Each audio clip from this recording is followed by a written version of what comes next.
m'appelle Stéphane Martineau, je suis professeur titulaire à l'Université du Québec à Trois-Rivières, département des sciences de l'éducation, et chercheur régulier au CRIFP depuis de nombreuses années, en quelque sorte, responsable de l'axe insertion professionnelle dans le centre et aussi responsable du laboratoire d'analyse, de développement et de l'insertion professionnelle en enseignement, le LADIP, qui est un laboratoire que j'ai mis sur pied avec des collègues ici à Trois-Rivières en 2004.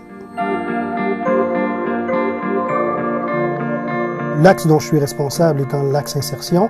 Depuis plusieurs années, en fait, surtout depuis mon arrivée à Trois-Rivières, je me suis intéressé à l'insertion professionnelle des enseignants avec différentes ramifications.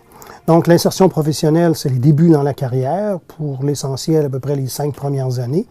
Alors, cette insertion-là, c'est un processus complexe dans lequel on retrouve un certain nombre d'éléments, dont la construction de l'identité professionnelle, qui est un élément sur lequel je travaille, la construction des savoirs et des compétences expérientielles dans les premières années d'insertion. Le communiqué, ça s'en vient. La remise, c'est dans maintenant exactement une semaine. L'insertion en soi est une passion. En fait, le domaine de l'insertion professionnelle en soi est passionnant parce que c'est un moment charnière de la carrière de l'enseignant, qui va souvent jeter un peu les bases de la motivation à rester ou à ne pas rester dans la carrière enseignante.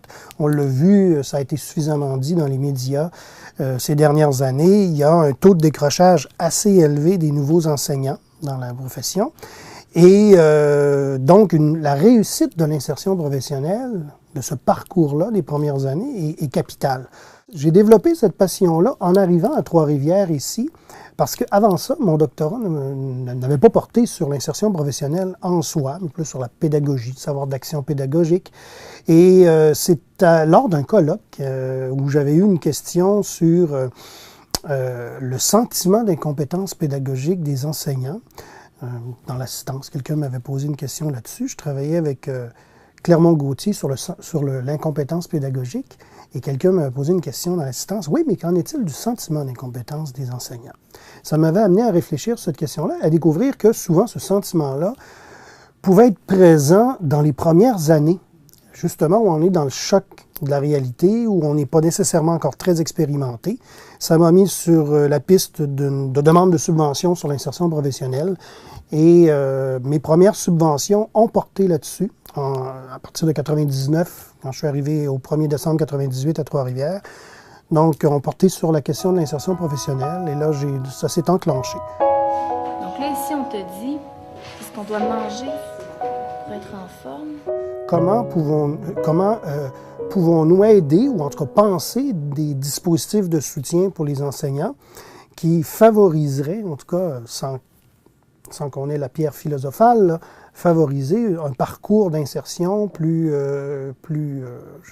adéquat, moins difficile, en diminuant les tensions et en donnant un soutien plus intéressant. Je ne vous parlerai pas peut-être de toutes les recherches, mais les deux principales actuellement, qui sont deux recherches financées par le CRSH, Conseil de la recherche en sciences humaines.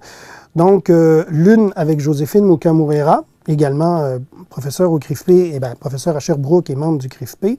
Donc, cette recherche-là vise justement à faire le portrait des mesures et des dispositifs de soutien à l'insertion professionnelle partout au Québec. On n'a pas actuellement un portrait réel de ce qui se fait, tant dans les dispositifs formels, les programmes et dispositifs formellement mis en place. On sait qu'il y a peut-être une douzaine de commissions scolaires au Québec sur 72, 74, là, je ne sais plus exactement, bon, autour de ça, qui se sont dotés de dispositifs de soutien. Mais au-delà de ces commissions scolaires-là, on ne sait pas ce qui se fait. Or, ce n'est pas parce qu'on n'a pas de dispositif formel qu'il ne s'en fait pas, qu'il ne se fait rien. Alors, on travaille à documenter, notamment, et on a déjà commencé d'abord par une analyse des programmes existants. Donc, on a commencé à documenter donc, cet élément-là. Que se fait-il au Québec pour soutenir les nouveaux enseignants en matière d'insertion professionnelle et qui sont les porteurs de dossiers, bon, etc. Quels sont les dispositifs utilisés, mentorat, groupe de réunion informel, bon, qu'est-ce qui se fait exactement? Pour diviser les rôles et les responsabilités entre les élèves. Tu comprends? Deuxième recherche, Et là, ça se situe dans un mandat, disons, une conception plus élargie de l'insertion professionnelle des enseignants. C'est un autre CRSH, celui-là, avec Liliane Portelance, qui est professeure, membre du LADIP, membre du CRIFP et professeure à l'UQTR. Cette recherche-là porte sur l'analyse de la collaboration entre les superviseurs de stage et les enseignants associés. C'est une recherche un peu plus en périphérie de l'insertion professionnelle, mais qui correspond au mandat du LADIP, parce que le laboratoire a comme mandat d'analyser le développement et l'insertion professionnelle sous différents aspects, en prenant en compte ce qui se passe aussi en formation initiale. Et notamment dans les stages, parce qu'on sait que les stages, on peut les qualifier en quelque sorte de premières expériences d'insertion dans le métier. Or, dans les stages, on a déjà analysé, et Liliane Portelance a déjà analysé, bon, les rapports entre maîtres associés et stagiaires, superviseurs et stagiaires, mais on sait très bien que dans la dyade des trois, superviseurs, maîtres associés et enseignants, la dynamique entre le superviseur et le maître associé est importante, notamment dans leur capacité d'avoir un discours cohérent quant au savoir et aux compétences attendues et maîtrisées par le stagiaire.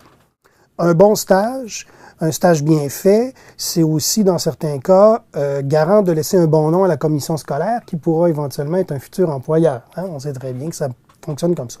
Alors là, on s'attarde notamment à comprendre, dans cette dynamique de superviseurs et maîtres associés, quels sont les savoirs échangés, quelles sont les modalités de collaboration, quelles sont les limites de tout ça, pour essayer de mieux comprendre comment s'installe donc une dynamique de collaboration qui fonctionne ou qui ne fonctionne pas, et si oui, pourquoi. Donc ça, c'est les deux principales recherches. Il y en a d'autres. Le mandat du LADIP est assez large, mais je vous dirais, là, pour ne pas faire une histoire trop longue, que c'est les projets principaux que je mène jusqu'à 2013, quelque chose comme ça. Là. Voilà. Je vais vous présenter nos trois panélistes qui vont nous entretenir sur la supervision des étudiants au cycle supérieur. Quels sont les avantages à faire partie d'un réseau de chercheurs? Donc, sont multiples. Je pense que donc, le modèle du chercheur isolé, je pense qu'il n'est plus vraiment, il n'est plus à l'ordre du jour, à tout le moins en sciences d'éducation et dans d'autres domaines. Par conséquent, beaucoup de projets de recherche ne peuvent pas se faire de façon à être seul dans un projet de recherche. Pour ce faire, il faut avoir des collaborateurs. Il faut les connaître. Pour les connaître, ben, on gagne à faire partie d'un réseau, d'un regroupement qui fait qu'on a des rencontres plus ou moins régulières avec les gens qui ont des intérêts plus ou moins similaires aux nôtres. Ça permet donc de dépister, en tout cas de trouver des collaborateurs. Ça donne des occasions aussi, parce qu'il faut bien le dire, dans notre domaine, on est tenu de publier, de faire des conférences, d'avoir des demandes de subventions, de faire des projets de recherche. Bref, c'est aussi des occasions, quand on fait partie d'un réseau de chercheurs, de participer à des colloques, de participer à des événements scientifiques, puisqu'on reçoit toutes sortes d'avis, de demandes aussi, qui nous sont faites, qui ne nous parviendraient pas, probablement, si on était plus isolés. Bon.